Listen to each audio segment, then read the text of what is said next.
एक दोस्त दूसरे दोस्त के पास आता है, पूछता है आप क्या कर रहे हैं। वो कहता है यार कुछ नहीं, बस फारिग बैठा हूँ, बोर हो रहा हूँ।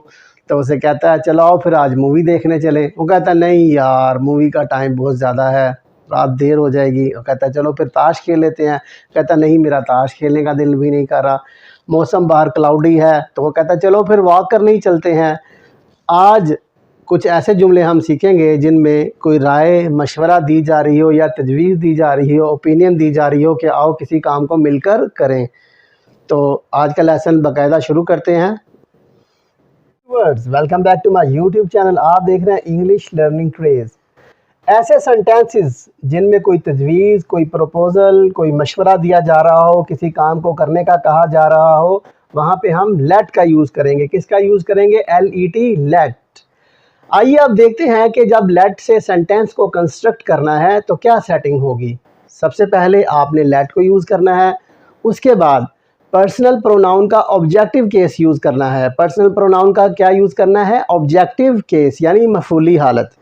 जिस तरह के आई की मफूली हालत ऑब्जेक्टिव केस है मी, वी की मफूली हालत है अस, दे की मफूली हालत है देम। इसी तरह शी की मफूली हालत है हर।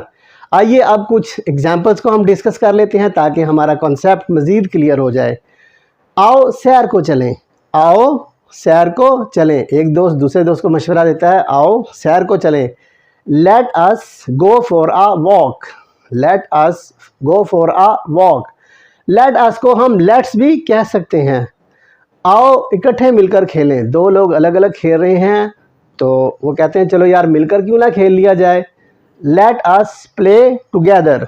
Let us play together.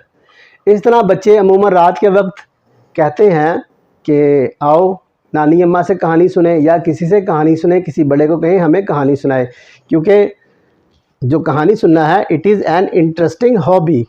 बड़े भी कहानी सुनना पसंद करते हैं। Let us hear a tale. Let us hear a tale. ये तो लेट का एक यूज़ हुआ जो मैंने अभी तक आपके साथ डिस्कस किया है। लेट का एक और बड़ा इंटरेस्टिंग यूज़ है, वो क्या है? ये परमिशन देने के मानी में भी यूज़ होता है, यानी किसी को आपने इजाज़त देनी है किसी काम को करने की, किसी एक्ट को परफॉर्म करने की, तो वहाँ पे भी इसको हम यूज़ कर सकते हैं। इससे भी सेंटेंस कंस्ट्रक्ट करने का वही तरीका है जो पहले मैंने आपसे डिस्कस किया है, यानी लेट। लेट के फ़ौरन बाद पर्सनल प्रोनाउन का कौन सा केस यूज़ करेंगे? ऑब्जेक्टिव केस को यूज़ करेंगे। उसे अंदर आने दो। उसे अंदर आने दो, यानी उसे अंदर आने की परमिशन दे दो। लेट हिम कम इन। लेट हिम कम इन। कुछ बॉयज़ आए हैं तो आप उनको वहाँ बैठने नहीं दे रहे, तो आपसे आपका बड़ा कहता है कि आप इन लड़कों को यहाँ पर बैठने दें। इन लड़कों को यहाँ पर बैठने दें। Let these boys sit here. Let these boys sit here. आगे एग्जाम्पल है उसे घर जाने दो। उसे घर जाने दो। Let him go home. Let him go home. अगर सेंटेंस नेगेटिव हो तो फिर सेंटेंस कैसे कंस्ट्रक्ट करेंगे, कैसे बनाएंगे? अब क्या करना है कि लेट से पहले आपने डू नॉट लगाना है। क्या लगाना है? डोंट या डू नॉट, यानी डू नॉट के बाद आपने लेट लगाना है। और इसी तरह पर्सनल प्रोनाउन की कौन सी सिचुएशन लगाएंगे, कौन सा केस लगाएंगे? ऑब्जेक्टिव केस को लगाएंगे। आइए अब इनकी एग्जांपल्स को देख लेते हैं ताकि इसका भी कॉन्सेप्ट हमें समझ आ जाए कि हमने जब इनसे सेंटेंस बनाना है तो कैसे सेंटेंस फॉर्मेशन होगी।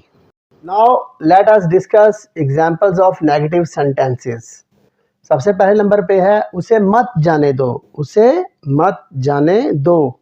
Don't let him leave. Don't let him leave. उसे मत आने दो। उसे मत आने दो। Don't let him come. Don't let him come. उसे किताब मत खोलने दो। उसे किताब मत खोलने दो। Don't let him open the book. Don't let him open the book. I hope कि आपको ये यूज़ जो मैंने सिखाया है लेट का इंटरेस्टिंग लगा होगा। मिलते हैं अगली वीडियो में, तब तक के लिए अल्लाह।